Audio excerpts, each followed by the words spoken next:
the Science of Sport podcast with sports editor Mike Finch and sports scientist Professor Ross Tucker.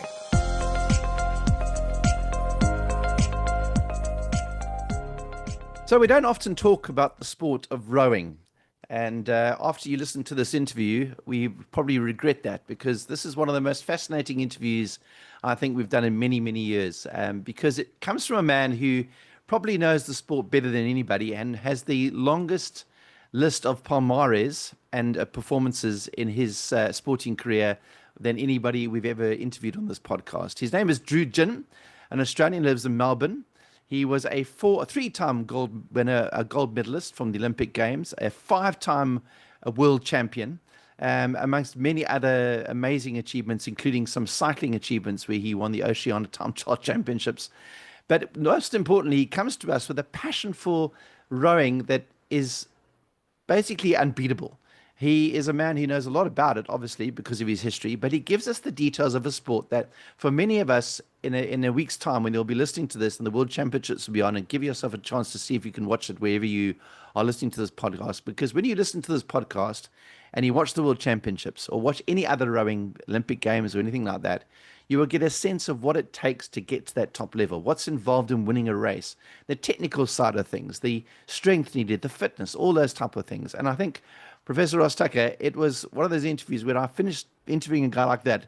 I just want to gorge myself on rowing content for the next hour, because it's exciting to listen to what goes into in a sport that we don't often talk about. Yeah, so first of all, this is a topic that we've had on the to-do list for some time, and I wanted to say thanks to Discourse, that's our VIP community, because a few of you on Discourse were really the ones who prompted and pushed for us to get this done and actually put us in touch with Drew Ginn. So this one's very much for you. But you're right, like when I listen to him talk for the 90 minutes of that interview, it strikes me that there's so much more to rowing than even what gets covered on TV. I think they do a really bad job of selling their own product, because when you leave a conversation with Drew, you say, I need to know more. Like, I need to see how that stuff plays out. I need the backstory. I need to know why this person is in that seat. I need to know what attributes changed the result of the race that I've just seen. And he brings it to life in a way that it's just absolutely enthralling. And of course, we love technical stuff on this podcast. We love the physiology. We love understanding the training. And rowing brings those things together in a way that I don't know that many sports do, but it's, I consider myself someone who watches it with very much a passing interest. It's not on television in South Africa. We get it every 4 years at the Olympic Games and occasionally a World Champs. We've had some good boats. But when you actually learn what's happening beneath the surface and on the boat, in the boat, it's just remarkable. I hope that it opens people's eyes to a sport that they may want to follow a bit more. Yeah, so just to give you some details as to Drew's amazing list of achievements, he was the gold medalist in 1996 in Atlanta for coxless fours, part of the Oarsome Foursome. In 2004, he was again the gold medalist as a coxless pair. The gold medal again at Beijing in 2008, also as a coxless pairs, and a silver medal at the 2012 London event, also in the coxless four competition. He was the world champion as part of the World Championship team in 1998 in the coxed four, and then the 1999 St. Catherine's, the coxless pairs, 2003 in Milano, the coxless pair, 2006 Eton coxless pair, 2007 the coxless pair, and silver medal in 1998, 1997, and bronze in 2011. And that is just an amazing record, because it takes, I think what's amazing about competing at this level is he's done it for so long, so consistently, in a sport where the required work needed, and you'll hear about the type of training that these guys do, is just extraordinary. You think cyclists do a lot of training. The top class rows, I was amazed at the numbers he was talking about, because the commitment, the time commitment, often when you're working with normal hours, is just beyond anything I've ever heard in endurance sport. Yeah, it's crazy how he'll talk about how the people that he met when he was a young rower were those Olympians who preceded him in the boat, winning medals, and they were coaching at schools and so on he was involved in. And then he talks about training in the city so that you get to work. So you're juggling these 30-hour weeks with your work life. It's pretty amazing.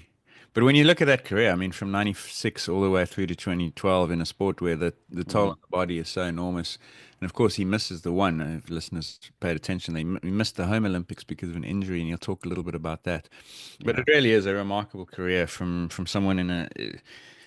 He describes it himself, the value of the sport is and how hard it is. Yeah.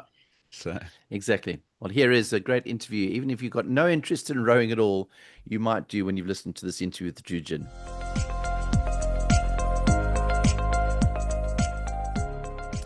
Drew Ginn, welcome to the Science of Sports. Very nice to have you. And as we are doing this podcast, we have myself sitting here in Cape Town, we have Ross in York, in London, and we have you sitting in Australia. Where in Australia are we talking to you from? Melbourne, right on the edge of the city here. Okay. Just tell us, I mean, we've talked a bit in the intro about your amazing record in rowing, and it is an absolutely remarkable list of achievements that you've had. I don't think we've had anybody in this podcast in the 7 years we've done it with such an amazing list of achievements. Kind of give us a sense of when you look back in your career, do you go, that's the one that I'm most proud of in terms of those achievements? It's an interesting one. It's not until you're having a conversation with people like yourselves where all of a sudden the comment gets made as to, can you remember all these moments together?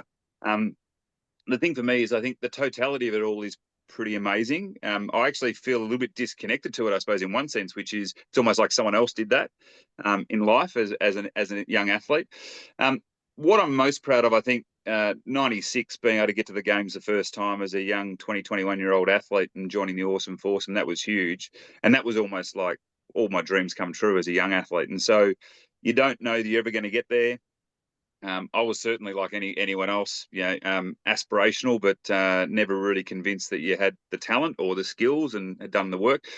So very proud of that, and just very proud of the end of my career as well, rowing with some guys who were much younger by that stage and helping them set up their Olympic careers as well in rowing. I mean, what's interesting about that Oarsome Foursome story, I've loved the way that the classic Australian way of describing anything is always some sort of clever term, Oarsome Foursome being one of those. But you were in that scenario, you were like this early youngster coming into quite an experienced team already. So I can imagine that there was quite an intimidating factor and maybe a little bit of imposter syndrome when you walked into that team with their reputation that they already had. Yeah, massively. I think we were interviewed one day very early on, I think after about 3 or 4 weeks of coming back down to Melbourne from Canberra. So I'd been in Canberra for a year at the Australian Institute of Sport. Originally, I was a Melbourne-based athlete, but originally I actually grew up on the coast down the country 2 hours out of Melbourne.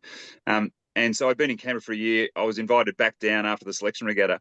And about 3 weeks into it, one of the reporters from one of the TV stations came to do a piece on the group. And James was standing there at one stage and he said, if we win, we're a great team. If we lose, it's his fault, the young fella. And I remember having that moment in my mind going, holy heck, there's a bit of pressure on here. Imposter syndrome, I think, is an interesting term. I definitely felt way out of my depth at times. I definitely questioned whether or not I was good enough to not only be in the crew, but if I was actually going to be able to even help add value in some sort of way. The guys were amazing. We had a conversation, I'm going to say late 95, maybe around early December. Noel Donaldson facilitated the conversation, our coach, and it was all about drivers, inhibitors, and of success. And I felt really welcomed into the conversation. And what was really interesting, and I've shared this with a few people over the years, is to be asked as someone who had no experience, what do you think, Drew? What are your thoughts? What are your ideas? And we had probably a 3-hour conversation about defining success. To be included in that and feel a part of it and feel like you had a voice and feel valued, that for me was massive. So while I was overwhelmed, I think the guys always did a great job of making me feel like an equal part of the process, that's for sure. But you're 20 years of age, so you feel like you're on a bit of a hiding to nothing, really, when never all had that success before. I mean, it's a great story, that, because as you say, they almost sort of calmed your nerves by including you in the conversation about performance and actually respecting what you were. Where you even if what you were saying didn't necessarily add a lot of value, you felt that there was value and they respected what you brought to the party. Yeah, it made a huge difference. I think, and I'd been around. James coached me at school in 1992 with a guy called Laurie Malcolm and Paul McGann. So I knew him well enough. I felt like we were sort of kindred spirits a little bit with some of the guys because they love their windsurfing and surfing and cycling. And so they were these well-rounded athletes. And so I felt there was a connection there, but it's so different, seeing them on the outside to then being on the inside of the crew. And I think you're right, like the ability for them to make me feel really a genuine part of the crew, not just someone who was lucky to be there. I mean, I would have done anything that year to help the crew perform. And I think in the end, the tipping point really was being given a responsibility in the crew, which was calling the race plan after our Lucerne regatta. And that was then 7 weeks leading up to the Olympic Games, where you're 21 years of age, you're sitting in the bow seat, which is first seat across the finish line. So you get to celebrate before the others just for a moment, if you get that. And but I was given the responsibility. And the reason being was because I was verbal in the boat. Even though I was inexperienced, I was enthusiastic, but I was in a seat that required or that allowed the guys to hear me, where if Mike turned around in the stroke seat, I couldn't hear him. So it was either James and I going to call the race, and James decided that wasn't his forte to call and steer and do this sort of stuff. And so you're 21 years of age and given responsibility. And I think that's the key thing around, not only was I feeling included in other aspects, but also this piece of responsibility made me really feel like I was adding something to the crew.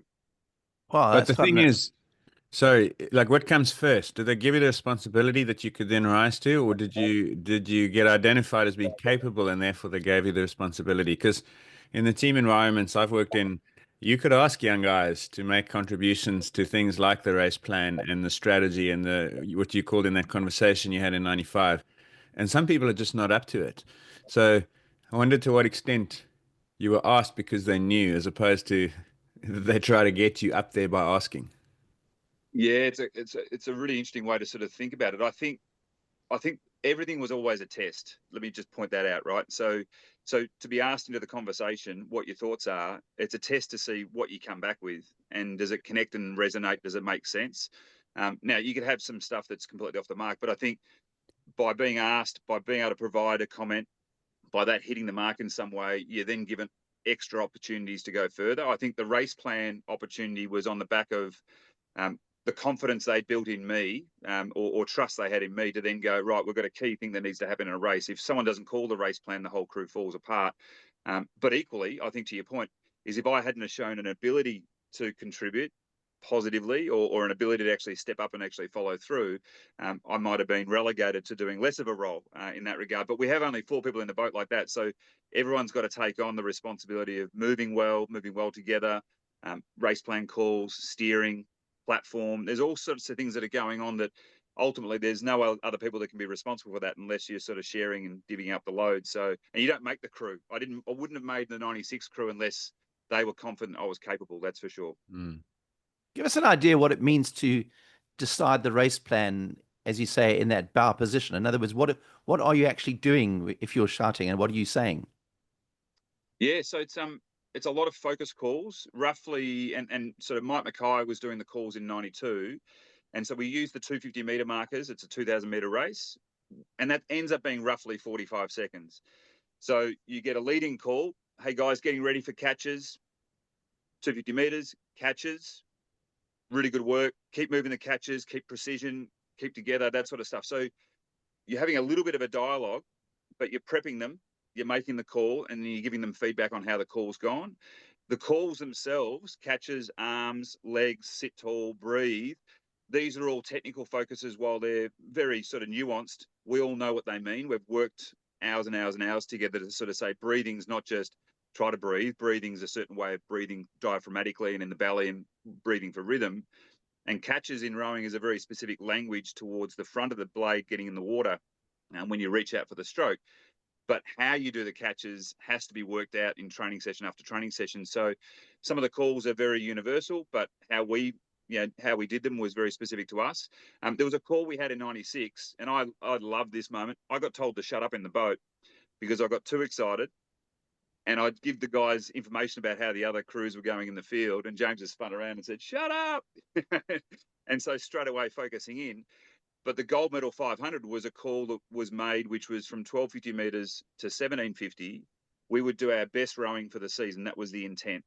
And so to be able to make that call in the boat, and the guys knew exactly when it was coming, was awesome, because it was a call, and then the boat lifted and responded straight away. So that feeling of making a call and having the response from everyone, and everyone committing, was just huge.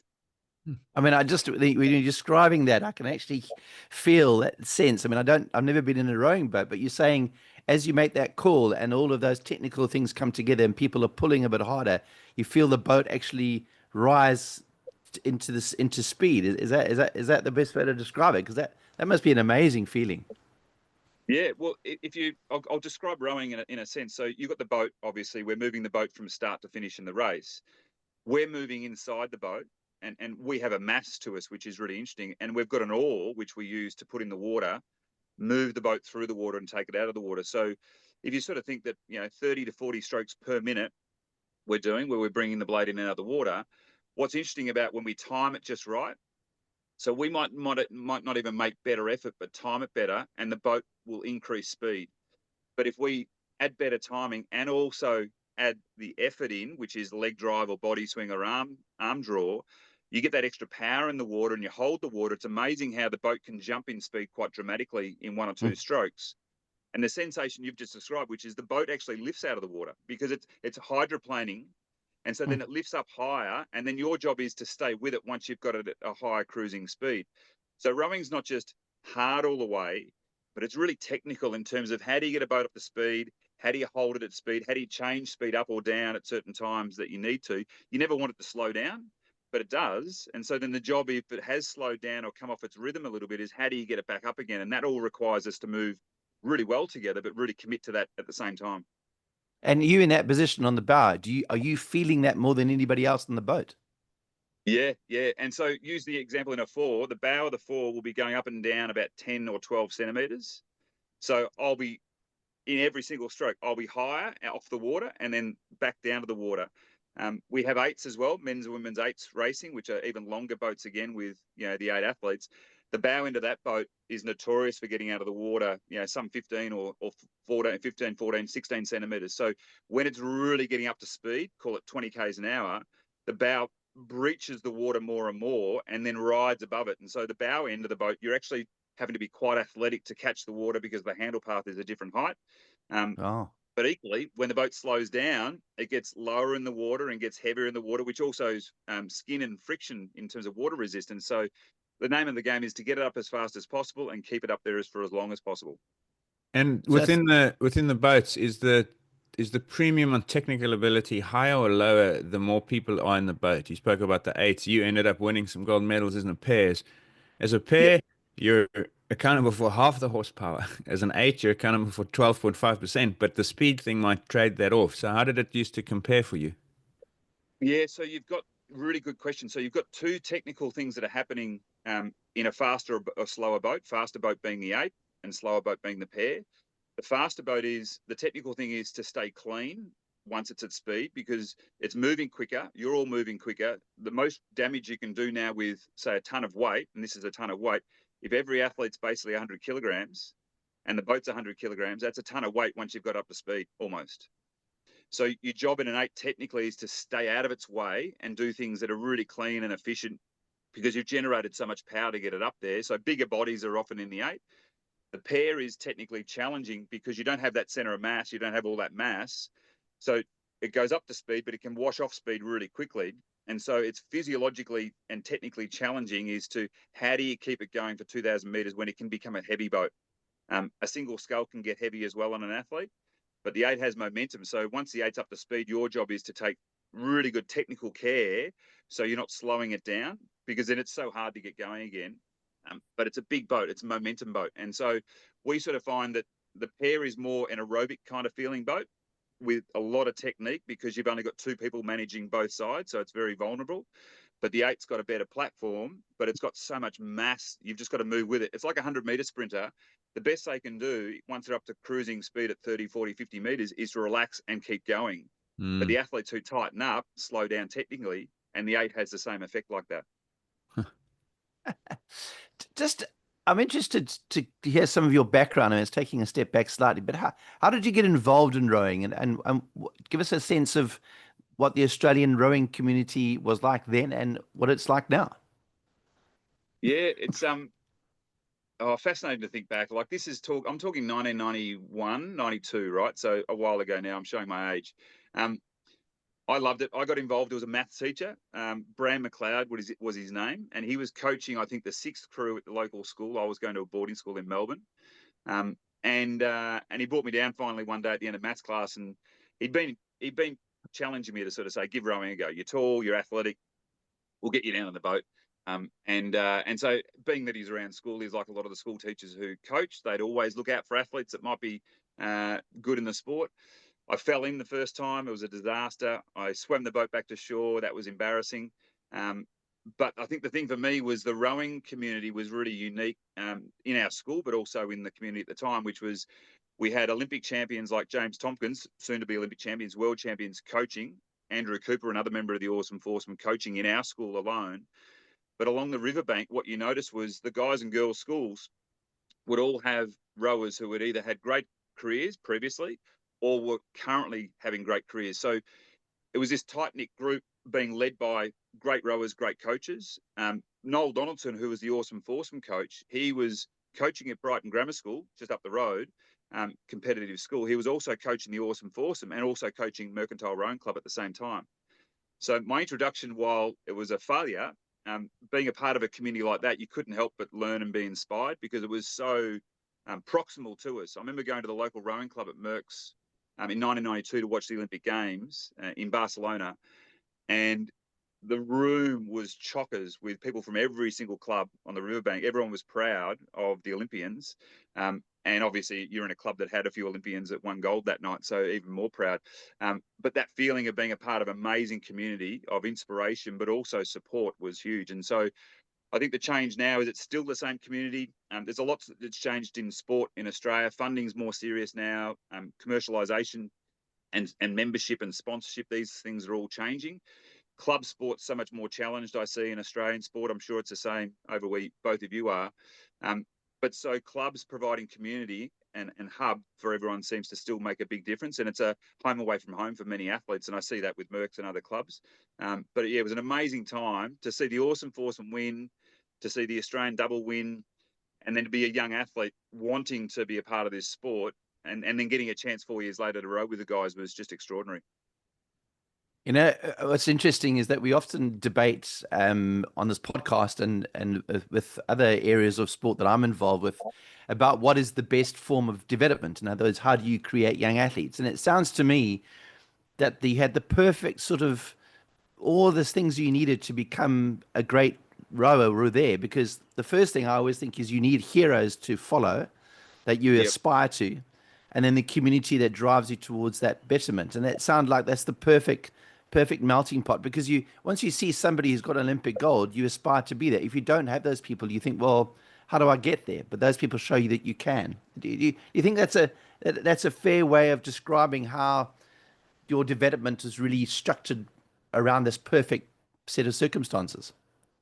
Well, and maybe perfect, maybe the right word. I think it's not unique just to rowing, but I think where rowing's benefited is, and you know, my experience is just one example of a story, but to be inspired by guys like James Tompkins. I remember walking in one day to the local school, and I didn't even know who James was, and he's sitting on the rowing machine buzzing away on a score that just blew my mind, because I'd only just started rowing and I'd been on the ergo and done a test, and it was like, how's he doing that? And how's he doing that for that long, right? And I walked out of the shed, and one of the guys I went to school with, Sean Evans, I turned to him and said, who's that? And he goes, James Tompkins. I said, who's that? And he goes, one of the best rowers in the world. And I'm like, what?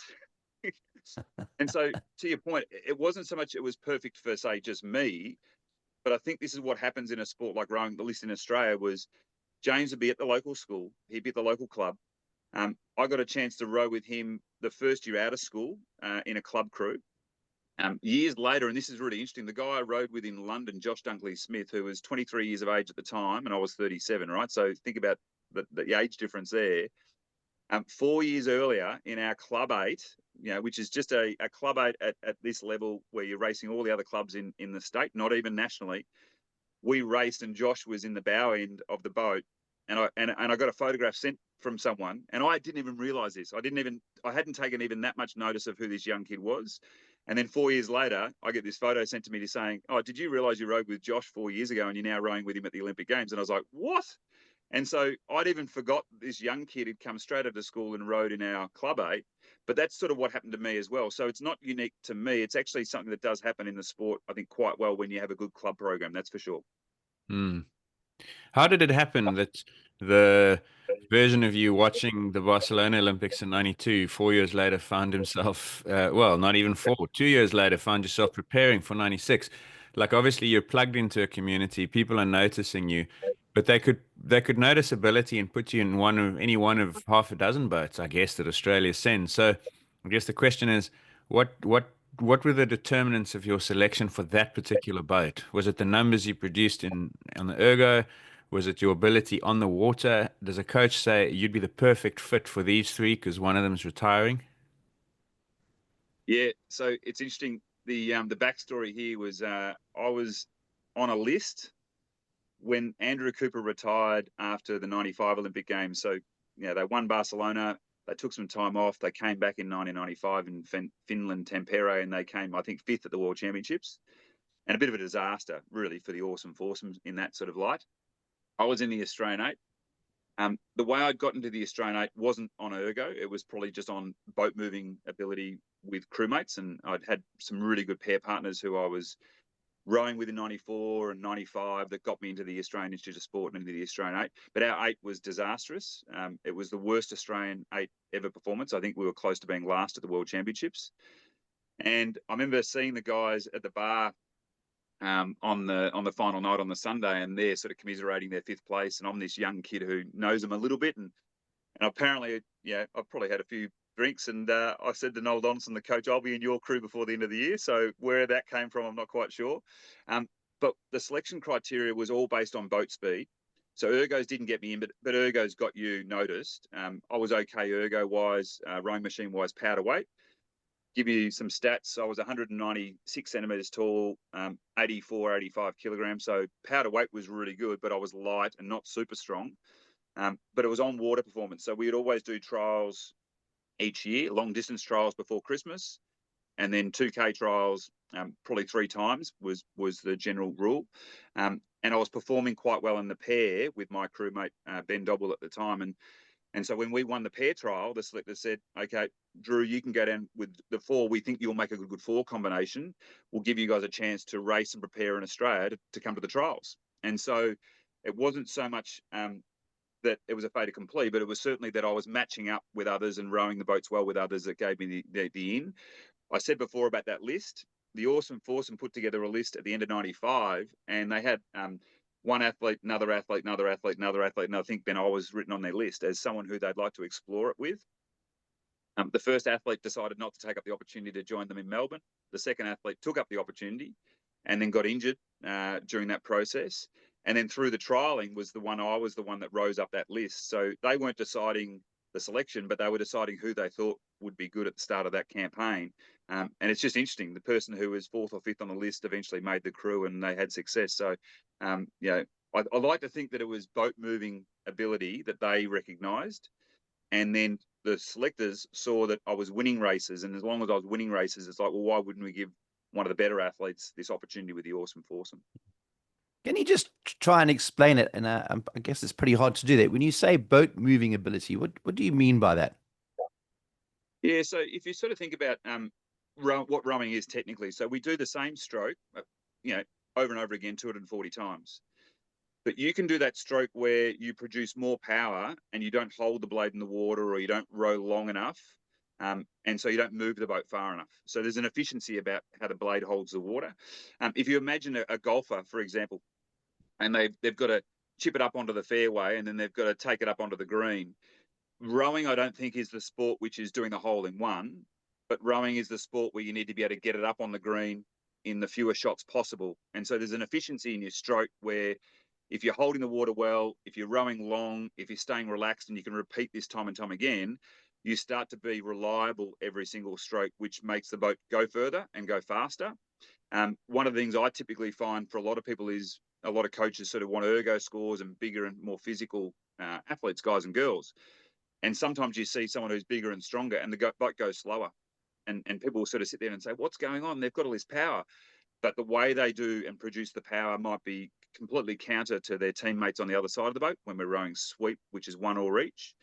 Or it might be tearing the water, or they might be kicking the boat back every single stroke where the blade's not actually in the water. So technically, we've got to put the blade in the water. We've got to move the boat past that point And that's all about the swing of the stroke, where you're being as efficient as possible rather than just tearing the water or just rowing hard for hard's sake and not really moving the boat well. Now, when you, having acquired an eye for this over the course of a 30-year rowing, you could probably watch guys and say, this guy's making the mistakes that you've just described. I'd have no Yes, hope of doing it. When they assess you in 94, is it just the trained eye of an experienced coach that says Drew's doing certain things really, really well? Or do they nowadays actually use data? Like they could put strain gauges on oars and try and measure and assess and quantify what they might have seen? Yeah, you're right. So what you basically had in the 90s was we had telemetry, we had strain gauges and biomech, but it was cumbersome, and so they'd use it for a testing period to see if everything's matching up and things relate, but you couldn't use it in racing. The best measure of all this is boat speed. So if you have better boat speed and you get results, then there's a good assumption that you're moving well, obviously. And if that crew combines, so if we jump in the fore and today we're 2 or 3 seconds faster than yesterday, and we can look at wind and conditions like that, it's sort of like, oh, okay, this is actually one good result. Can we reproduce that result? So stopwatch works. GPS now is the technology on the side of the boat that is measuring off a device there, and it has stroke rate and telemetry, but also has acceleration curves. So the boat moves and accelerates as well as the velocity. The telemetry is fascinating. And so knowing how people match up together in terms of their curve, force curve, and how much power they're applying and consistently over the stroke. So I think in 1990s, you had a coach who would look at me and go, Drew seems to move pretty well like the fore. You jump in the boat, James Tompkins, Mike Mackay, Nick Green, the first thing they said after the race that I did with them in December that year was, oh, that felt amazing in terms of rhythm. It felt like he rose exactly like us. Their feeling was a good indicator of that. And then you've got the selectors looking at the stopwatch, which is the result sheet, going, actually, this has gone the fastest out of all our fours. And the way we compare that data is we use what we sort of call a prognostic. So we get world's best time and we get a percentage of that. And so every single time you do a measurement test, you can compare it to world's best time to see how the percentage is. These days, we have a lot more telemetry and data, which is great, data warehousing and databases to manage all that. But there's still something about the eye, the coach's eye, and the feel from the crew that can tell you so much about what boats are going to work well, that's for sure. So two things on that. Number one is, have you ever said, my eye is telling me that I'm seeing something either really good or really bad, and then you look at the telemetry and it disproved you? In other words, has the data ever shown you up, or has it turned to confirm what you saw? And then the second part is you talk a lot about boat speed, and I'm curious about how much conditions affect it. Because I know, for instance, at some Olympic Games, if the wind is coming across the course from, say, right to left, it has a massive influence on which lanes win Correct. medals. So it's So, interesting to me that boat speed is the determinant when, even from 1 hour to the next, the boat speed is vulnerable to the conditions. yeah, it is. And I'll answer the boat speed question first. It's all quantifiable, but there are errors with it. So I'll give you the example. In London, we had a crosswind that was happening on the course. Everyone knew the course was unfair. What they basically did from the semi-final was they said the 2 semi-final winners, because they've earned the right, get the inside lanes. And so they got the preferred lanes that had probably less wind. The data would suggest that it's a half a second to a second sort of every lane across when it's wind like that. And what you'll see is you'll see an angle on the crews when they race that way. Now, that's called an unfair course, and ideally rowing doesn't want to row and race in unfair courses. So when the wind's moderate, there's a point at which all of a sudden they start to say, okay, today's getting unfair. What do we do to manage that? Water temperature makes a difference. So from 10 degrees up to 26 degrees, you've basically got 0.25 to 0.3 of a second per 500 for every degree of water temperature. So when we go to a warm course, that might be in Europe, like Lucerne Lake, and it's 26, 27 degrees, and we've just come from Australia, we can be going 15 to 20 seconds faster down the course for the same effort. So once we quantify what the conditions are, what's the water temperature, what's the wind direction, what's the wind speed, what's the atmospherics. Also, you've got viscosity of the water, which is fascinating. The Munich rowing course, which was the Munich course for the Olympic Games, is a terribly slow course because of the mineral density and the viscosity of the water. So even on fast days, it's usually about 5 to 10 seconds slower than a Lucerne course in the same water temperature. It's amazing how the difference is. So we quantify for that as much as possible to eliminate the errors, but it's never perfect. Why? Sorry, I have to take a step back. Why does water temperature make a difference? Is there something in the Density density of the water that then catches the ore and holds it more firmly? holds the boat. So what you've got is the water Oh, feels like it's more cement-like, but the boat friction increases. right. And the minerals is the same. That's what it seems to be. So there seems to be a calcium or mineral content in Munich, and it's a weird waterway. Um, so when you're sitting on the water and there's no ripples, it feels like you're sitting in space. It's so clear. But when you row on it, and we had a scientist, Chris Smith from the Australian Institute of Sport, many years ago, did a study, and he came back one day. He said, "Oh, there's something wrong with the data in Munich." And we said, "What do you mean?" He goes, "It's the slowest course in the world." And he looked at everything. He combined environmental factors taken from weather stations when races were there, and then he looked at all that across the different courses, and he said, "Oh, either the data's wrong for Munich, or," he said, "what else?" And we said, "Well, it's notoriously slow, and it feels heavy when you row on it." So does a high altitude course potentially faster or slower? I mean, I guess it would be faster because you're going through less dense air, but slower because you lack the oxygen to power the boat. Yes. So what we tend to see at altitude, and I think they saw this in Mexico as the first time ever, athletes could go faster, even in endurance sports and jumping sports and all that sort of stuff. Where you get the challenge is the trade-off for your aerobic capacity being limited, but you can train up for altitude and get adaptation. If we were at an altitude location, we'd probably take 3 weeks to fully adapt to the location, Silveretta and these various places. Um, but the water might be really cold up there. The water might be 8 degrees, for example, and so you're on really slow water. You're in thin air, so you can be moving across that, but the water might be negating the air friction, and the lack of oxygen is probably making it really hard over a 2,000-meter rowing course at 6 minutes. So it's almost like everything can net out slightly. But Mm, if you're talking mm. about someone who's got to do a jump in the air, I mean, that's what we saw. Bob Beamon, his jump in the air was the world record for just so many years, and that was all lack of wind and air resistance. Mm, So things. Mm. So the difference is what the sport is that you're doing, I think. mm. Just give us some of the details about the boats themselves, because I think for many of us who don't understand rowing, like what are the boats made out of? What do they weigh? And the oars, I mean, lengths, and do you have different oars with different shapes depending on conditions? What's the boat tech? Yeah, boat tech's pretty fascinating. It's all hand-me-down tech. It's either from Formula One or sailing. Um, Carbon fiber is pretty much the stock standard equipment that gets used now with polymers that go over the shell. There's some simple rules. Minimum length for 8, 4, and obviously pair and single, double, and quad. Minimum weights. So there's all been rules that were governed in the sport many years ago to stop it being an arms race with technology. But there's lots of advantages as to getting a stiffer boat that doesn't flex as much, doesn't sort of move and contort as we do. A lot of the advantages have been, so that's the boat layup. A lot of the advantages have come from the fit outs inside the boat. And so you get better fit out, you get things that are more modular and more customizable. We have a rigger that supports off the side of the boat, that supports the oar and the gate that we pivot around. That's all been made aero now, where years ago they weren't aero at all. They're now made out of carbon. They're really thin. So everything's been designed to say, how do you use that technology that gets handed down, the cascades, as well as you possibly can while working in with the constraints. If you think about an eight's weighing, I think it's 98 kilograms. It's got to be a minimum weight. Our pair, I think, was 27 kilograms was the minimum weight. And so what you typically have is, where are the advantages? Some of the boat technology is not the advantage, but the oar technology certainly is. So Cleaver oars came out in 92, much bigger blade shape, and the blades since then have become even bigger and more designed to be more effective in the water. Carbon oars versus timber oars years ago. Interesting, the carbon oars used to be quite a circular diameter, so going through the wind, that was creating friction. They've now made skinny oar shafts, so they're better through the air.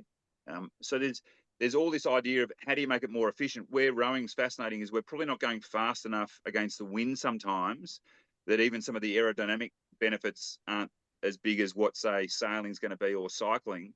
But all the tech does get handed down. So the sports that can innovate, and even military, they create a lot of the materials and designs and all that sort of stuff. And sports like rowing have really smart people going, how do we pick that? How do we pick that? How do we work with our constraints? Do you And think that sorry, Ross. all those regulations that are in place to prevent what you call the potential for an arms race, have they achieved that effect? Because if I watch, for instance, track cycling, I still think at the Olympic Games, the countries that invest the most and have the state-of-the-art tech are winning, and it's not really a fair fight. If you're sitting in a boat on the start line and there's 5 other boats there, you don't think, if only I was in the guy's boat next to me. Yeah, correct. And that's what I think. That's what I love about the sport. I think when you sit on the start line, I always sat on the start line. I mean, you get to choose your production boat. So these boats have to be available to every other country, I think, for 1 to 2 years before the main event. You've got the boat manufacturers do whatever they do to improve their product. I get that, but they're always available. What typically happens is they might reshape their hull in some way. They might tweak it. They're using a lot of computer designs these days to do that. So there's modifications, but because it's a production boat, it's accessible to anyone. And so we used to sit on the start line. We had an Australian boat for years in the pair, and this boat's readily available. No one liked them, and no one wanted to row them. Now, when I say no one liked them internationally, people sort of went, well, why would we have that when we've got this European boat that's very famous, and we've got this Italian brand, one's from Germany, one's from Italy. So they'd choose all those models where we actually felt we had the right boat for us. Did it give us an advantage psychologically? We thought we were in the better craft. But I think to your point is the great thing about rowing is any country, any athlete, any coach has access to all this equipment. Now, it may not suit them, and that's the whole thing about the rig setup and the things that you do to make these things work for yourself. But I think that's what the great leveler in rowing is it's not a technology race, it's an athlete race. I mean, with the oar, you said about the size of the blades gotten larger. Uh, Length of the oar, is that constrained in the same way that the weight is? Completely modifiable. But what's fascinating is there's standards that people have gotten used to. And if you think about this sport of rowing, it's been around for over 100 years, moving some sort of craft on the water even longer than that. Some of the ways we use an oar, the length, it's become pretty standardized as to we know if we go much longer, it gets too heavy. The weight of the oar becomes a problem, but also the heaviness of the fulcrum, where your pivot point is, can become an issue. And so a lot of athletes, there's sort of ranges for oar lengths. Our oar length for a sweep oar was 378 centimetres. With a slightly bigger blade, now what they're seeing is the oar lengths are coming down to 371, even below 370. And so, we were using longer oars, but when they had timber oars with a different blade shape, which was smaller, they're even longer again. So as athletes work with their coach, often coaches will try a shorter oar. We can modify these things with adjustable handles.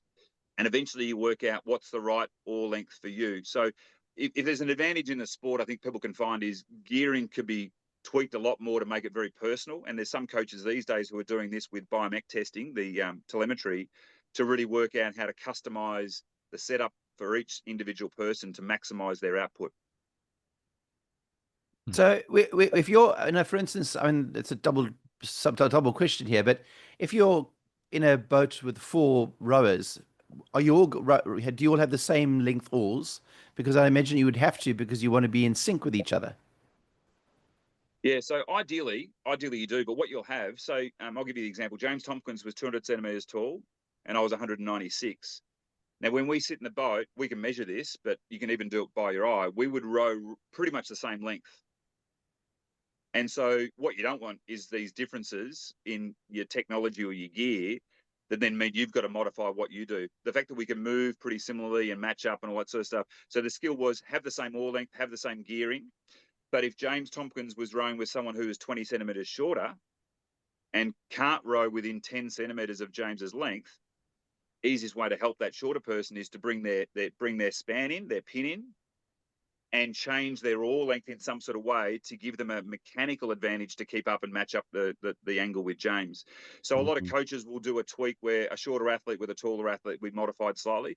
But sometimes you don't need to modify that much, as much as you can sort of the organism, the body and the person can adapt so much more probably than some of the bits of equipment that we've got.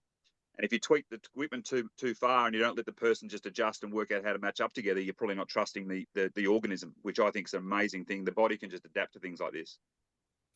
Are there such things as short rowers, or rowers always have to be tall?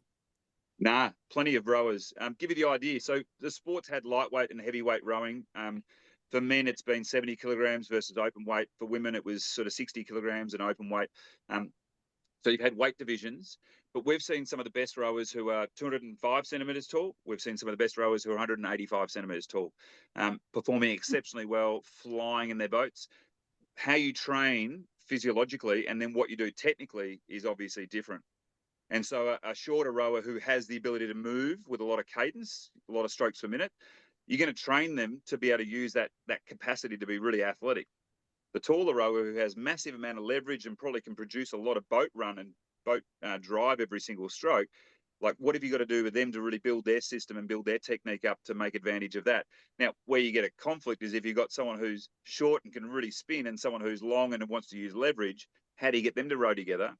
But the amazing thing when we see some of the great coaches is they bring crews together that they're not the same people, they're not the same bodies. Some are tall, some are short, some are big, some are anaerobic, some are more aerobic. But you need all these combinations to actually make a boat go really fast, because a tall person and a short person will have different advantages at different stages of the race. Likewise, a person who's physically more powerful or more endurance will help with different stages of the race as well. Purely from a mechanical perspective, because we'll get onto the physiology and assume heart and lungs and so on are essential. But if you had to design the 196 centimeters, would you rather have disproportionately long torso and arms, or is it the legs? Like, where do you put Great length? question. Yeah, great question. I think there's a rough rule here, which is sculling boats generally don't want the arm span the same as what a sweep rower will want. More often than not, in a lot of rowing, I think you don't want the long torso relative to leg length. So ideal leg length and ideal arm length will give you the best leverage profile. But if you've got someone who is sculling, which is 2 oars each, and because you've got 2 oars each and the pins are in closer, the angles that you can row are much more increased and puts you into a position where if you've got slightly shorter arms and you're slightly stronger in the body, you can actually hold those 2 oars better. And so for me, I was more of a sweep rower, long arms. I mean, my arm span was 206 centimeters from memory, and 195 centimeters. So 10 centimeters longer in the arms. And so I just get leverage just through my arm extension. My body to leg ratio is pretty good, but I'd see some rowers who have really long legs. Duncan Free probably had very long legs relative to his body in our Beijing crew. And so we'd actually get him to pack his seat up and get him a bit higher in the boat and all that sort of stuff to ensure that his ratios are about right to match up. So you really look at their body type, but ultimately, yeah, longer legs, longer arms are going to go better in all the sweep boats, and shorter, stockier, more powerful athletes often tend to go better in the sculling boats. So now describe the action, because when I go to the gym, I often do a bit of rowing before I do my very minimal weight work. And when I'm doing a simple like a rowing session on the gym, I think to myself, okay, I've got to push back with my legs. That's the first bit, and then the second bit, I've got to pull back with my arms. Can you describe what the perfect rowing stroke should feel like? The actual process of it. Yeah, well, put it this way, you've pretty much got it. And use the ergo as an example. Like, it really is. It's sequence first and length. Like, so they're the two basics. So sequence being you want your leg drive to initiate, then your body swing, and then your arm draw. And that's the drive phase. And then on the recovery phase, you want to get the arms away first, let that lead the body over, and then roll out on the seat. So you establish basic sequencing. And then once you've got that, you sort of say, well, now how long can I make it? How long forward can I get, and how long back can I get without getting under it at the back or out getting too compromised at the front? So sequencing and length become the critical components for generating boat drive in the water, but also generating recovery distance when the blade's out of the water. So the ergo sequence helps you understand that. The ergo length helps you understand that. In the rowing, what I really love is we've got a few things that become more interesting in the nature of it all. You've got water moving past you. You've got the boat, you've got an oar, and now you've got your crewmates that you're trying to move with as well. So we're trying to do the sequence together. We're trying to row the same length as much as we possibly can together. And we're trying to make sure we get the blade in and out of the water really efficiently and without stalling the boat or kicking the boat or making it harder or being dirty with our blades. When we get it right, it's amazing how this whole thing comes together in sort of concert. It's almost like an orchestra. You know, all these bits and pieces happening, and then all of a sudden you hear the sound, and it's like, oh, how amazing is that? rowing's a bit like that. You get the sequence right, you get the length right, you get the timing right with everyone, and you're getting your blade in and out of the water, and all of a sudden it's like, oh, now I'm rowing. So the ergo is just the start point. That's rowing at the very basic level, but bringing it all together on the water where you sort of go, you stop even trying to row hard, you try to move well and move well together and stay with the speed of the boat, stay with the harmony of it all. And it's amazing how you can find real efficiency at the other end of the spectrum, even under race pressure. It's almost like we're working hard, it's hard, but it's actually very technical in terms of managing and producing speed and the togetherness. I tell you, I've had some days where you feel like you're in time and then you're just not quite there and you're spending a lot of energy in the crew and the boat speed's 5 seconds slower. And then other days where you're really harmonizing and it feels actually easier and the boat speed's 5 seconds faster. And it's like, okay, let's focus on the timing together because all the other stuff helps set that foundation up. And once we get the timing right, it's amazing how quick it goes.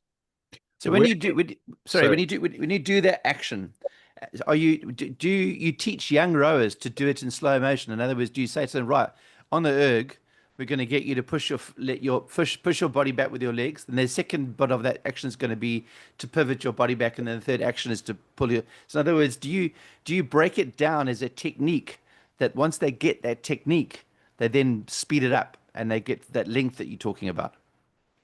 Correct. And it's like any skill development. What you want to do is give an experience first, so get them on the water, get them moving in some way with the basics. So coaches will do one or two things. They'll either say, right, let's just come forward, put the blades in the water. I'll encourage you to push your legs and just draw the handles through. So, and you sort of see how they move. Other coaches might sit there and say, we're going to practice just doing the arms first. Once we've got that, now we're going to do arms and body. Now we've got that. Now we're going to bring in the legs. And so you can work from either end of the stroke, and some coaches prefer to do one versus the other, or some coaches will start with one and sort of go, okay, now I've got a sense of how you move. Now let's actually practice breaking it down that way. We can do legs only rowing. We can effectively do bodies only rowing. We can do arms only rowing. And then we can do short distances like quarter slide rowing, which is arms and body out to quarter slide. And so if this is all the slide, we're only rowing that much up the slide. So it's a slight knee bend. We can also go right to the front of the stroke and go what we call stuff the duck, which is just the first part of the legs, first quarter. And you practice leaving your arms and body forward, and you're just doing a little hip movement, hip movement, hip movement. So the basics are learn to do the sequence. You break it down as much as you need to, but also you want to bring it back up to the level of moving. It is all done in slow motion. And one of the things we see when we walk into a gym is you can see people who are on a rowing machine who haven't had any coaching from a rowing coach, because the stroke rate will be too high and the order of things will be a bit out. And if you say to someone, just slow down for a second, slow down, slow down, slow down. Now let's get the legs, let's get the body, let's get the arm draw. And all of a sudden, before you know it, they're like, oh, this is so much slower, but they're getting a better score. And so what we're teaching young kids on the water is to slow it all down. Let's get the connection with each part of the sequence right. And if we have to break it down even further into isolating, we do. But we also know that we want them to feel the flow of the movement from the catch of the stroke all the way to the finish, and then know how to get back there again for the next one in order. And it's amazing watching young kids. I think it's fascinating. When you see them, they have this light bulb moment where they do it on the water for the first time and the blades come off the water and the boat really moves for the first time. They have this look on their face like, I'm doing this. Yeah. And so you don't want them to start trying to think about racing just yet. You want to just drill that movement. And it's almost like Tai Chi rowing. Drill it slowly, have control, and then scale it up at different times. And we just scale it up and down over a season, and eventually you become very good at doing it at 40 strokes a minute. You spoke earlier about moving from 30 strokes a minute to 40 strokes a minute in a race. Where in the sequence do you find that 30% increase in speed? Is it you just have to apply more power, force to get the oar through the water faster, or do you cut the time in the recovery phase? Yeah, so ideally we talk about do it in the water first. And if you think about this is if we can apply just even 5%, 10% more power, and that gives us, call it half a second per 500, slightly faster. Now, when we apply more power, we don't know that we can sustain that power forever. So once we apply the power and we get the extra boat speed, then we need to move with the boat speed. And so what we typically find is if you do it the other way around, which is you try to move quicker without the power in the water, the rate goes up, but the boat speed doesn't change. And that's a real problem. But if you generate power first, first 3, first 4 strokes, and then as the boat speed's increasing, then you allow the hands to flow quicker. You allow the bodies to go, and then you start to feel the boat comes under you quicker every single stroke in the recovery. And then what you're doing is you're accepting that. So what we describe is let the boat come to you, and because it's got extra speed from the drive phase, and you're building it stroke by stroke, before you know it, you're now traveling at two seconds faster for 500 meters. Now your job is to stay with that, right? And you don't row harder. You learn to row longer and more relaxed, but your overall movement is quicker in the drive and quicker in the recovery, and probably about equal. But you do it in the drive first. And then with fatigue, where does the sequence get compromised? It's obviously, and this is going to sound logical or obvious, maybe it is a foolish question, but if you think about cycling, as your legs fatigue, I have to change gears. And so Yes. Yep. I can maintain a cadence of 90 reps per minute, but my gearing's changed, and that's why the bike slows down. It's interesting in running, sometimes people will say it's the stroke length, the stride length rather, that gets compromised, but Yeah. my cadence doesn't change. So what's the equivalent in rowing? And also related to that, what does it feel like when one of the 4 men or women in the boat's fatigued and the other 3 are not? What do you sense and feel? Yeah. So start with the adjustments we can make, right? So if we're trying to generate more boat speed, we have to do it through a number of factors, what I've just described. Typically what I find fascinating is when you sort of go, okay, I'm going to try to do this, then you've got to have real confidence in all committing to it at the same time and not letting that change. And so if you sort of think about what we're trying to do as athletes is I have a limit. Now, if all of a sudden I'm fatiguing and I can't produce any more power and I can't stay long, and this is the challenge, right? So I'm starting to shorten up. So you're making mistakes. So front end length goes, finish length goes. So it's getting shorter. You're now fatiguing. The only way to go is now increase the rate higher. But the rate has to go so significantly high to compensate for the other things that are failing, which is length of stroke and power of stroke. And so what we train is how do we manage our effort so well that doesn't happen? Because if under the load of all that, you start making shorter strokes, you start making dirtier strokes, and you try to think, oh, I'm going to use rate to get there, eventually you blow it and you're going off the other side of the cliff. So our training is all, how do we manage ourselves really well? How do we relax? I mean, this whole thing of relaxation and producing power is really critical. The first things that I find go is the finish position. People start to cut the finish short. They don't finish the stroke off because they feel like they've got to keep moving faster to keep up. The next one that seems to go is the catch position and the effectiveness of the catch. So, and this is where it's disastrous. If you're now fatiguing and you're rushing the front turn and you're not getting connected, you're actually making it heavier on yourself. So our 2 things are keep the length of the stroke set bookends out, finish the stroke off every stroke, don't compromise that, keep getting forward length, and don't blow the front turn by trying to do too much or tension and all that sort of stuff. Because as soon as you lose those 2 ends, then you've got to manufacture it in some other way, and a rating going up doesn't really work. The feeling of it falling apart, it's always someone in the boat is starting to suffer, and that load starts to get transferred onto others. Now, we don't sort of run around and blaming any individual for that sort of stuff. We do carry a mindset, which is we're in a team together. But it's really noticeable that one side of the boat might start to have an issue with either the steering, the direction, the platform. So the direction would be is the bow's pointing now to one side of the course or the other versus straight down the course. And the platform is the tilt from side to side. And all of a sudden, one side now is having the boat sort of drop because it's not being supported by the power on that side. Now, if we start to feel this happening, I mean, it's a scary thing when someone's fatiguing in your crew.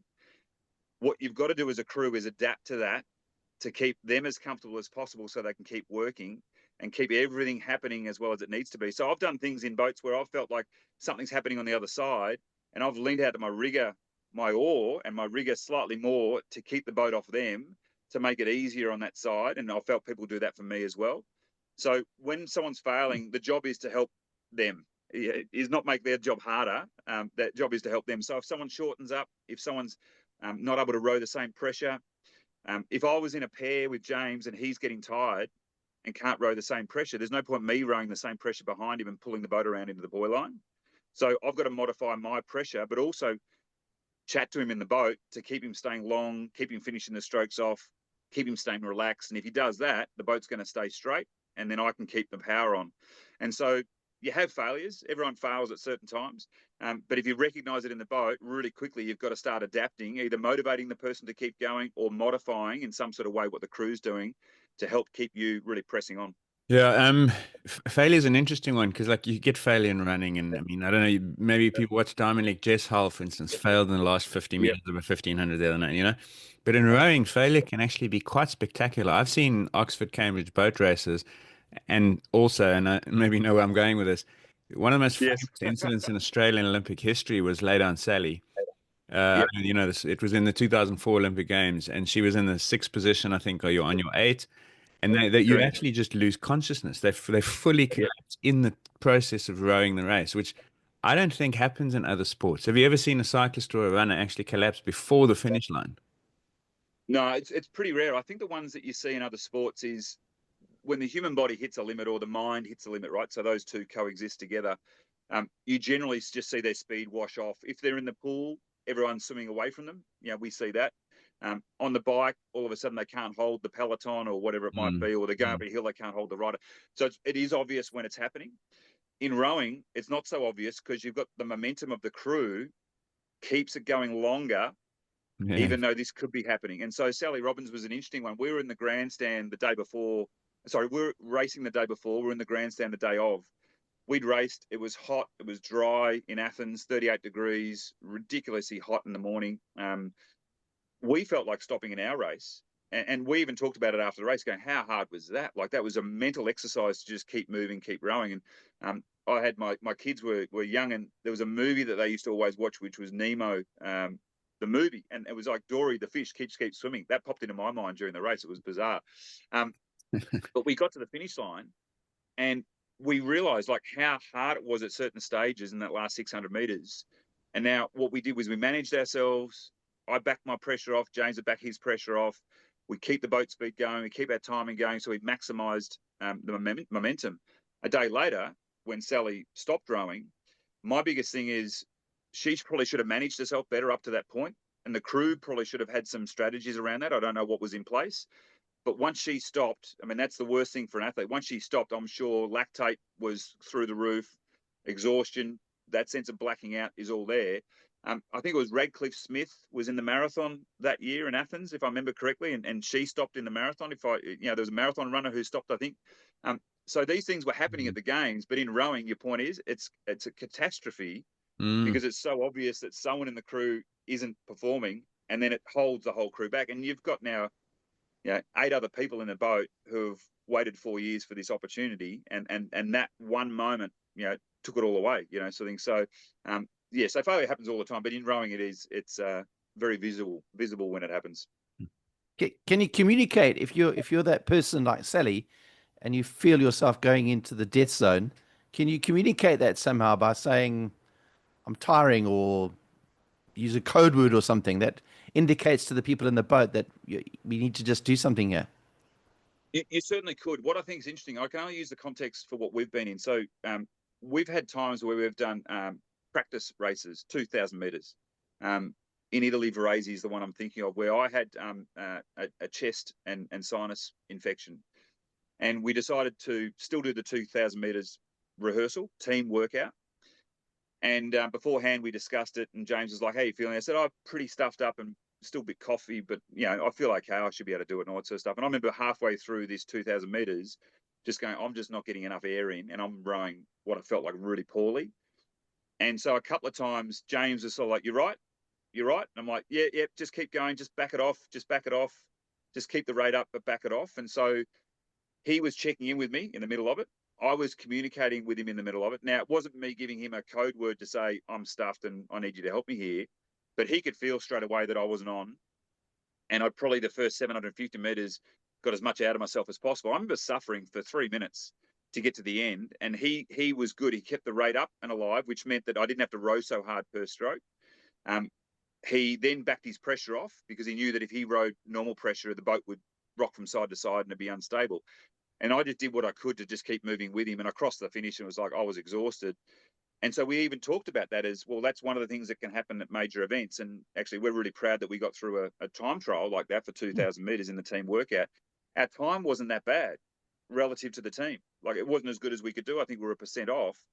But even having those moments in your training, I think, are really important. So I don't know what happened in their environment, but certainly athletes become good in rowing at feeling for others around them. And if I go up and you can't go up, there's no point going up. I may as well hold here and we stay together. That'll be the best we can perform. And then you talk about it afterwards, and it's like, well, what have we got to do to get you mentally ready or physically ready for that? Sometimes you just got injuries and illness that hold people back, but also sometimes it's the stress of a major event. I've seen some people row way too hard in big events in a start of a race and have nothing left at the back end. And you're finding that, and you're trying to tell them to breathe and relax and let's not try so hard, and rhythm of the boat. And sometimes just people cook it, sort of thing. So it's a lot of communication when you have to, but ideally you manage and work these things out beforehand. So you don't actually have a rudder in the boat. The boat is steered by the power of the oars on both sides, and if it's going right, it will stay straight. If it's not, you'll veer off to the left or the right. No. So we have both of those ways of steering. So we have a fin that's dropping down about 3/4 back in the boat. That drops down, and there's a rudder system embedded in that. And so, but we have minor steering. We try to use it very infrequently. That just sort of keeps it in the lane.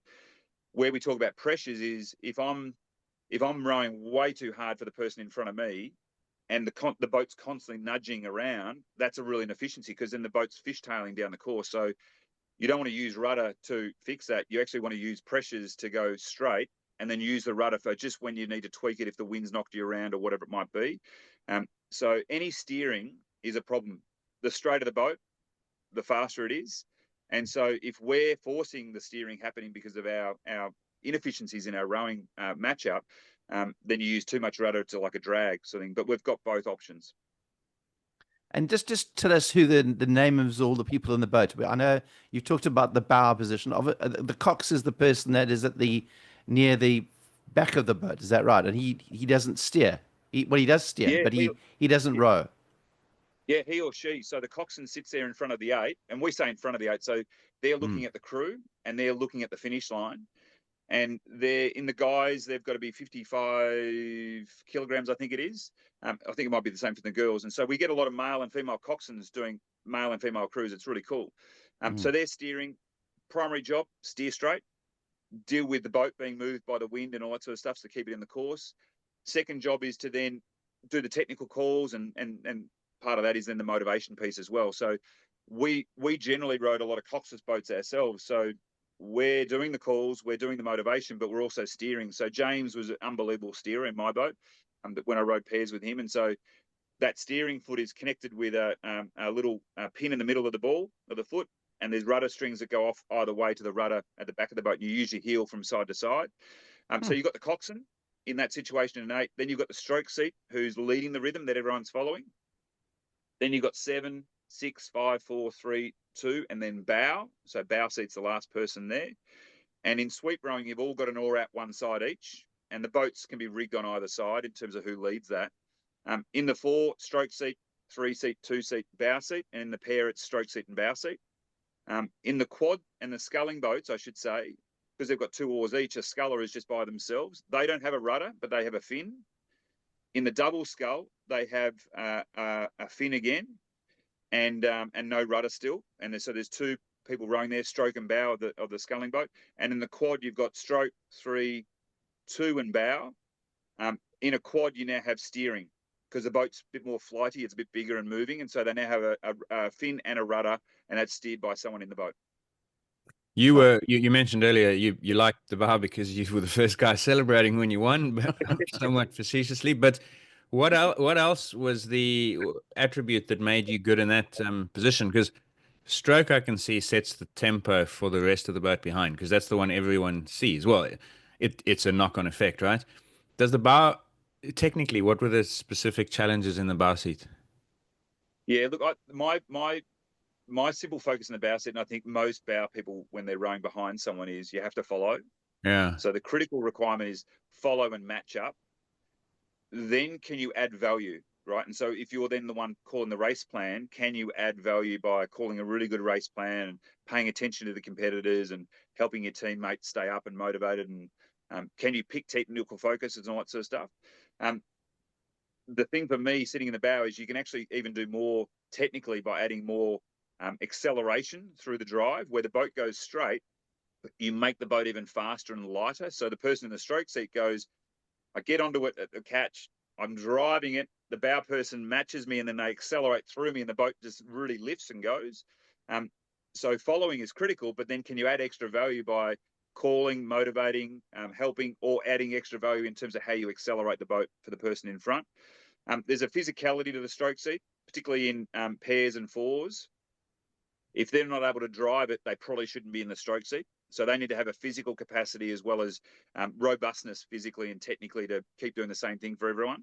But in the bow seat, you don't need to be quite as physically as strong, but you definitely want to be someone who's not going to be not able to match up with the person in front physically, but being able to technically like really time it well on your side, really match the platform up so you're not forcing it from side to side is really important.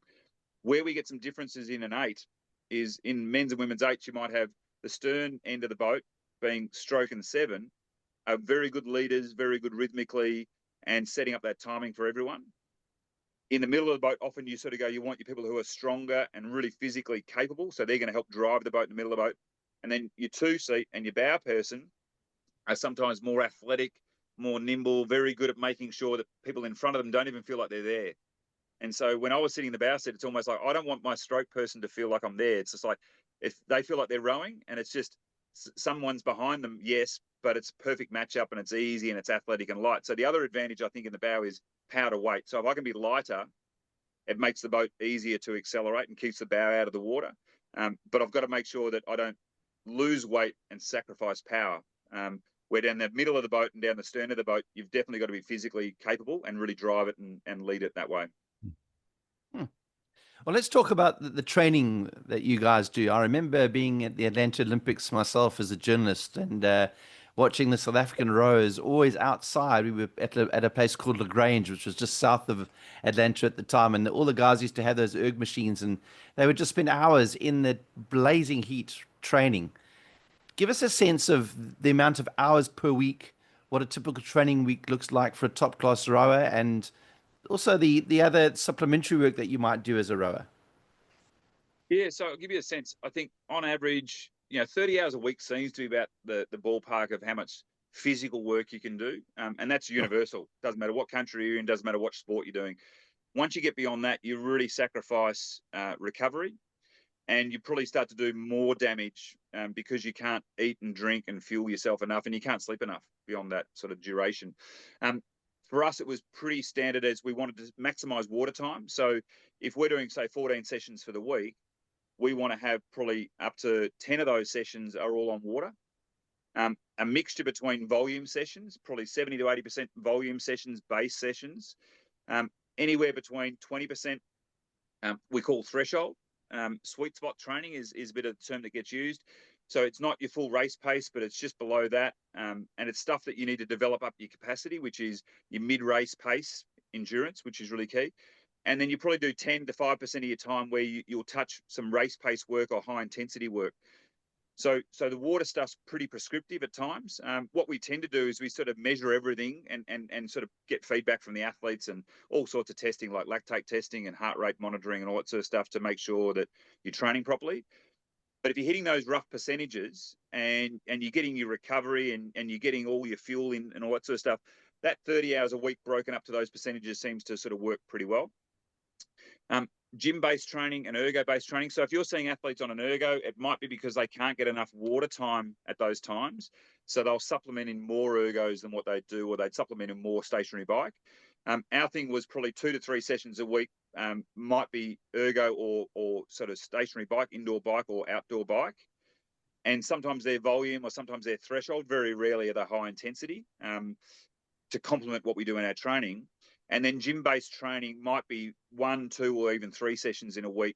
And I stopped weights after 2000 when I had a back injury. James still did weights 2 to 3 times a week, but a lot of it was core stability, coordination, agility, and some basic strength stuff that was just putting a bit of load through the body that our endurance work might force us too much of being an endurance athlete, where we still needed a bit of power to get the boat off the start. And if I look at rowing and I look at a lot of endurance sports like cycling and various other sports, cross-country skiing, you name it, those percentages seem to stack up and have stacked up now for 60 odd years. The difference between athletes getting a better outcome or getting a worse outcome is generally some of the techniques they have, some of the mindset and how they manage themselves under stress. But the recovery piece for me becomes critical, which is highly measurable as well. How well you do your recovery, so that those training building blocks are actually building rather than doing more damage and pulling you apart.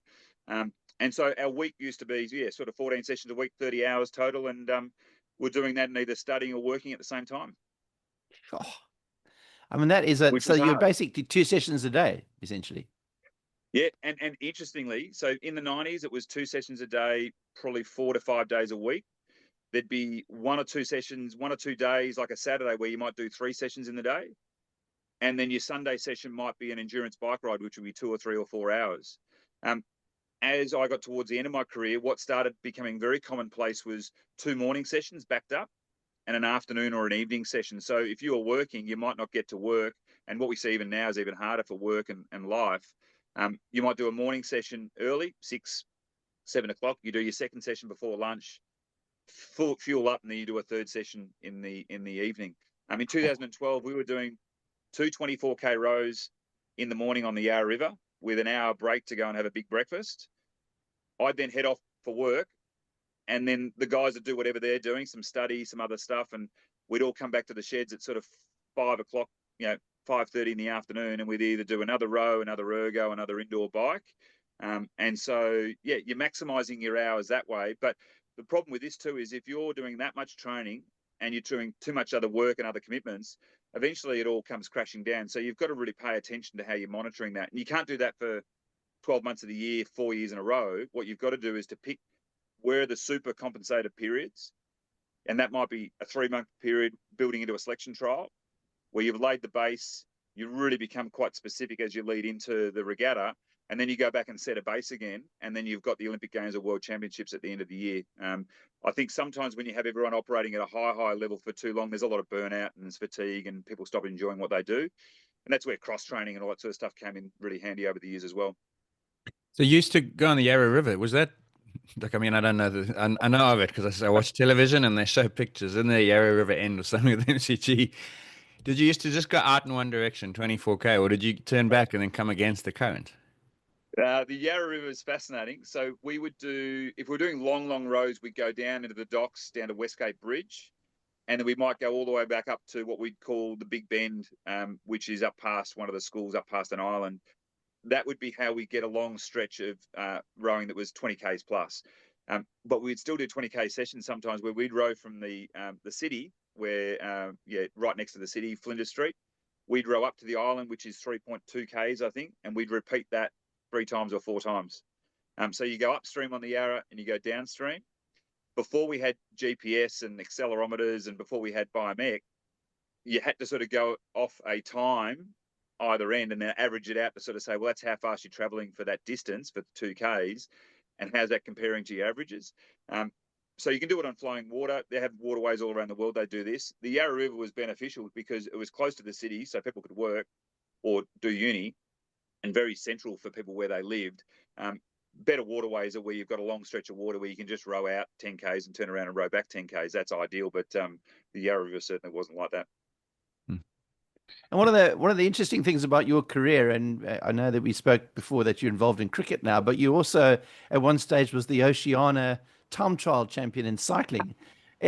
One of the things that I noticed a couple of years ago is that I think it was the year that Ashley Moolman-Pasio won the esports Zwift championships, and I think the male that won it was a rower as well. Why do you think it translates so well into cycling? I mean, is leg strength such a big part of the rowing set of armory that you have?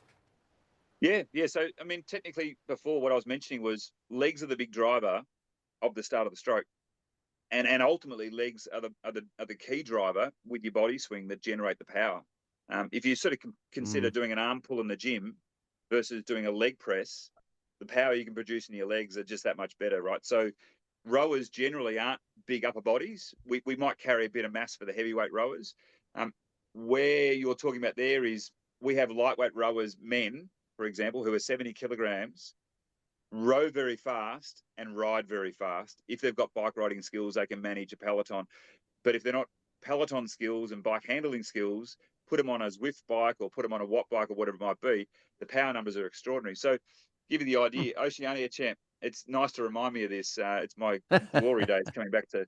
I was Oceania champ. So Michael Matthews, if you know that name, Yes. famous Australian cyclist, been to the Tour de France, unbelievable. So on that particular day, this puts it in perspective. I was riding the open event. He was riding the under 23 event. The driver of my car was a guy called Scott McGrory, who was the Madison champion at the Olympic Games in Sydney and a very famous 6-day event cyclist. So he's driving the car. It's blowing a gale down in south of New Zealand. Scott finishes in the car, pulls up beside me and goes, "How'd you find that?" I said, "Oh, mate, that was awesome fun. It was like I was on a sailing boat. It was crazy all the way."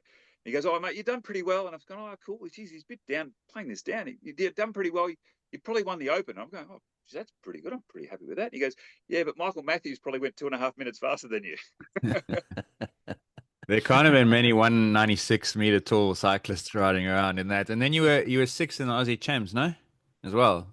Yes, yeah. So I think that year or the next year, yeah, I was. That's on the Buninyong course, which wasn't ideally suited. I was like a brick on wheels, put it that way. Yeah, I was just going to say, you couldn't exactly have been an aero bullet at 196 tall, that's for sure. No, How and much, we did it. sorry, when you were active as a rower, did you ride in season Yes. or did you use it as a winter sort of off-season maintenance of conditioning? Yeah, so best way to answer this is probably in 3 stages of my career. So when I was a young athlete, they used cycling for the odd Sunday ride or maybe a night time, a Thursday night, go for a pedal. They'd sort of say, "Oh, go out and do 30Ks or 40Ks on Thursday night." So you go out as your squad, go for a pedal around Elwha Park Lake, do circles, come back in. It was good cross training. Sunday would be, go for a 90K bike ride, and we were under 23 athletes and all that sort of stuff. That was the cycling. As we went through our careers, we started finding that the more cycling we did, it helped our aerobic conditioning, and we enjoyed it because we could pedal along and have a chat and all that sort of stuff. We started then building volume. I got injured, and so this is what led to the second and third phase. I got injured, so then I had to do more bike riding as a way to overcome my injury eventually because I couldn't sit in the boat and do the volume and Ks like I had done. And then we started finding that for athletes like me, it's like he's getting a good ergo score and he's making the boat go fast, but he's now rowing far shorter rowing sessions, but he's doing 300 Ks of cycling for the week. Where this went even further in the third phase was Duncan Free and I were riding anywhere between 250 and 400 Ks a week on the bikes. Oh. We were rowing upwards of 120 to 230 Ks of rowing volume on the water. So we were spending effectively as much time on the bikes as what we were out in the boat. Now, that's a massive amount of volume, and this is what sort of gets forgotten is you don't become a good endurance athlete unless you've done some volume. The thing for us was we enjoyed cycling. Dunks hated it at the start because he was 104 kilograms. And while I was tall on the bike, I was 86 kilograms. And so every time we went up a hill, I'd disappear on him. And I'd be sort of saying, "No, I'll stay with you." And he'd go, "But you can talk and chat and I'm breathing like anything and can't keep up." And so what we eventually worked out was we'd go more flat riding and he'd sit behind me and I'd sit on the front. And then when he felt good, he'd rotate turns with me. But cycling became something we could enjoy socially together. We could go to the coffee shop and we get massive volume in that was very hard to do in the boat. So now a lot of rowing programs now either avoid cycling altogether because of potential injuries and crashes and all that sort of stuff. But even the Sinkovic brothers from Croatia, prior to their World Olympic Games, this last Games in Paris where they won, they were doing plenty of bike riding volume. Mahe Drysdale, when he was famous for winning the single scull after a back injury, he would row once a day, 20 to 30 Ks, and he'd bike ride 60 to 120 Ks. That was his condition volume. Yeah, he was getting it. Hamish Bond, famous for loving his cycling, went on and had a great cycling career. So I think the question is, aerobically, both sports are very, very similar to each other, cycling and rowing. Athletes who love the aerobic conditioning in rowing learn to enjoy it on the bike and go, actually, this is really cool because I can see where I'm going and we can sort of do it together, which is a fair bit of fun. And I can do more of it. I can go for a 3-hour bike ride, which is very hard to do in the boat. So you sort of top out at 90 minutes to 2 hours in the boat, but you can go 3, 4, 5 hours of bike riding and you're building an aerobic system using your legs that you just can't compensate for in the water. And then the last element is, and it was interesting to hear you say that after your back injury, you did less of it, and that was the dry land weight training. Because I'd have thought there'd have been a paradigm that said actually risk of injury in rowers, it's pretty much the back, right? I mean, that's certainly where I've heard of our South African rowers getting injured. And therefore, we must get in the gym and we must preempt that and we must prehabilitate, prepare you for that load. You actually took the opposite approach? Yeah, and I think if I was to give advice to people, I'd do less conventional gym work because a body like a rower isn't designed to squat and clean or deadlift, to be fair. We're not weightlifters with short limbs. Too many rowers, I think, get injured in the gym or produce muscle tone and muscle tension that actually makes their rowing movement more prone to some injuries. Now, doing core stability is different, land-based training, core stability. So what we did a lot of after the injury was we reevaluated our whole land-based training. We did a lot more agility work in running, crawling, all these various things. We did a lot more coordination work between hands and feet that helped the core stability. And so core stability became a critical part, which was, well, we still need to be able to hold connection between handle and feet, but without me risking injury. I got injured in the gym. Was my back injury was the first thing, but then rowing exploited that afterwards. And so what we eventually realized was my body was actually pretty good as long as I did rowing load and I did it smartly and listened to my body. All the core stability work and all the stretching work was to keep my body mobile and active so that then when I rowed, I could manage the rowing load.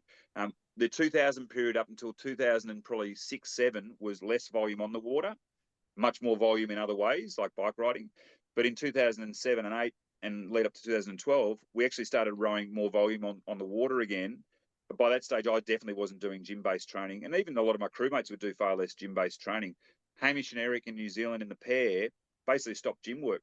And they just did volume on the ergo, volume on the water, and also volume on their bikes. Because you had quite a serious back injury, didn't you? You had a prolapsed disc or something that took you out of the sport for a while.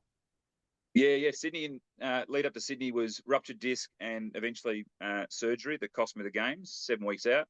And then in Beijing, ruptured my disc at a different level, one level up and slightly different spot in the heat row. With about 400 meters to go, I suspect, because that was when I felt this flick sensation in my back and huge amount of sort of sciatica not long after that. But we managed to get through the week and then had back surgery after I got back from Beijing. So we weren't opting to have surgery over there, but fly me home when I could get home with the team. So.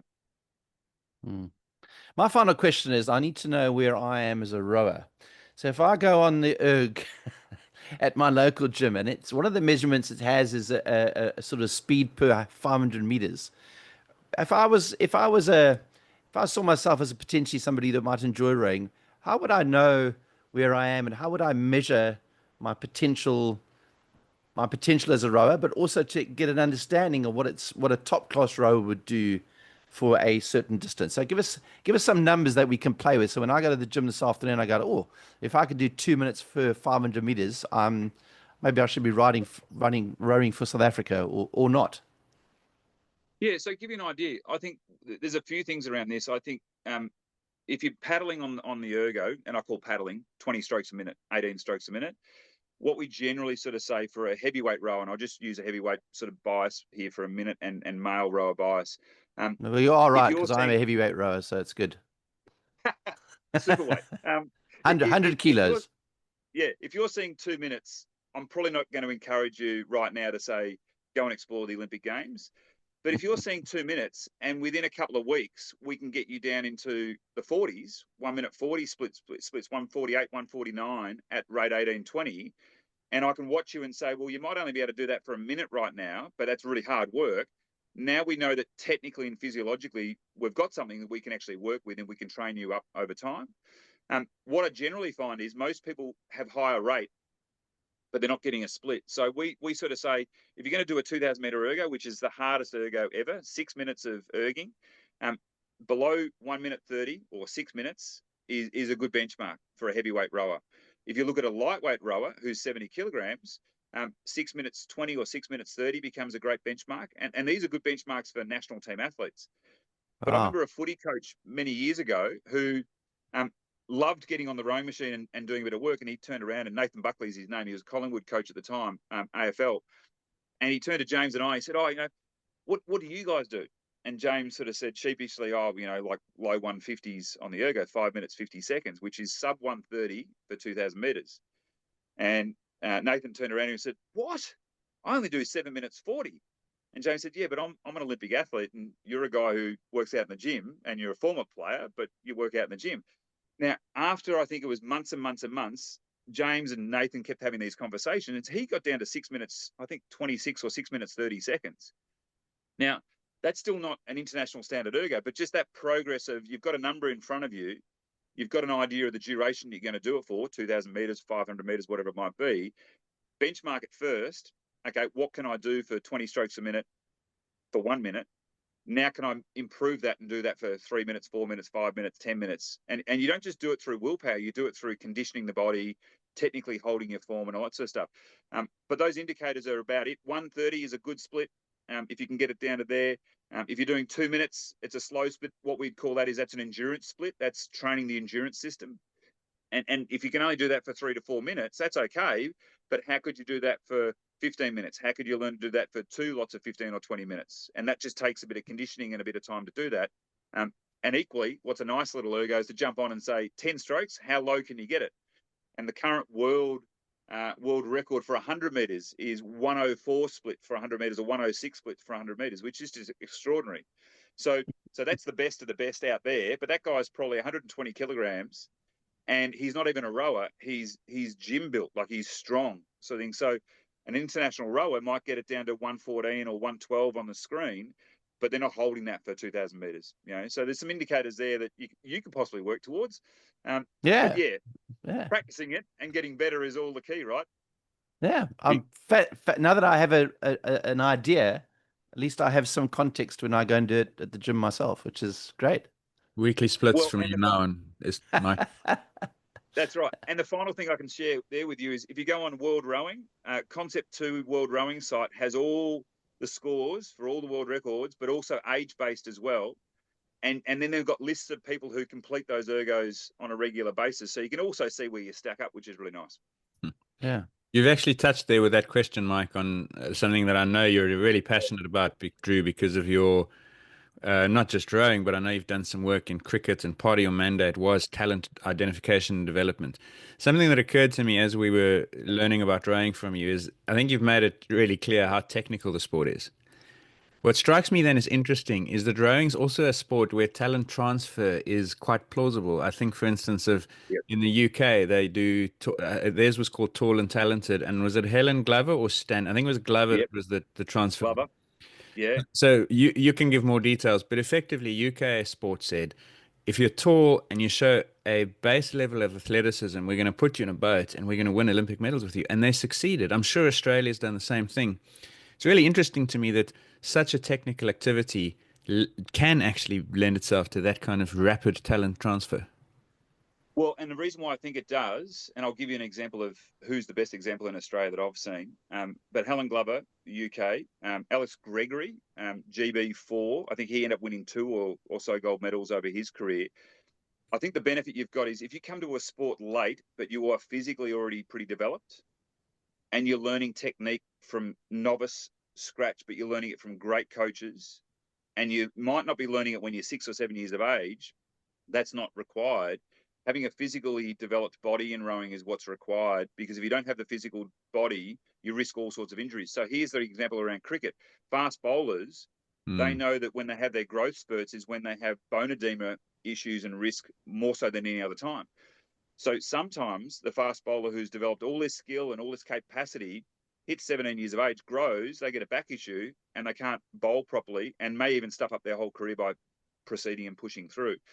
What we see in rowing is this bone development and also musculature development is actually really important to be able to manage the loads of the sport.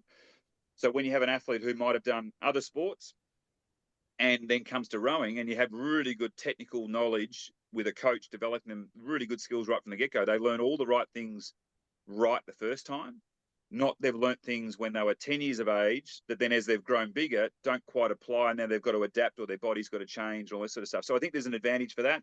Kim Brennan, who was Kim Crow at the time, she came from athletics. She was a hurdler, and she had shin splints and issues with injury, came to rowing, and within 2 to 3 years was making a national team squad because of her physiology and her capacity. Now, technically, she wasn't great at the start, but she learned to become a great sculler, but that took 12 years. Very good technically, very fine details in terms of doing it. One of the ones that talent transfer doesn't talk about a lot. So GB's done it. Some other countries have done it. We've certainly done it. Measuring someone's competitive aspects, traits, and competitive life experiences, I think is something that's unaddressed. And so what I mean by that is find me the athlete who has they're tall, some pretty good physical traits from other sports. They're going to be able to pick up the skills of the sport, but they don't have any competitive instinct. They're not going to make it in rowing. Find me the athlete that has most of the physical traits coming from another sport, but they've got a super drive and desire to compete. They're probably going to join a sport like rowing and flourish. And I think Kim Brennan was the most competitive person I've ever seen. Unbelievable. But equally, when you see some of these UK athletes, their competitive drive as well as their physical nature of their bodies and coming to the sport late isn't a disadvantage. UK has done it. Australia, US did it with college rowing. Female college rowing would often find first-year high school leavers, and within 6 years, 4 years, they're making a national and Olympic team. But they've already got something. They're either highly competitive and driven, they've got the right physical stature, and they've got enough maturity in their body that they're not getting injured at a late stage.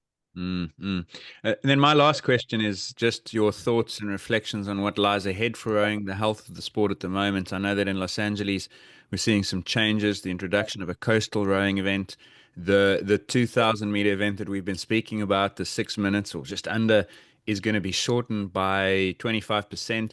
That's got implications, I would imagine, for the training, the physiology of who succeeds. Where do you see rowing at the moment and then over the sort of immediate short-term horizon? I'm going to be pretty provocative here. I reckon there's a little bit of rowing losing its way in terms of the people making some of these decisions. And I look at it and go, rowing's advantage is history and legacy and a sport that's damn hard. Creating a circus of events confuses the audience. One of the things of reducing the lightweight event, which I was totally against, lightweight racing was always fantastic. They would say, oh, but it's confusing because you've got 2 fours, 2 boats that have 4 people. A heavyweight 4 and a lightweight 4, that's confusing. It's like, well, now we've got ocean, beach, surf. We've now got shorter distances. This doesn't quite seem the same. And we've now potentially, they're talking about even mixed rowing, right, which is really fascinating. So I would love rowing if I was ever able to sort of put in the bat phone call and say to someone, making decisions, back in your advantage, which is the history and the difficulty of the sport. It's not easy. The legacy is 2,000 meter racing. It is exciting. You need to educate your audience. I get that.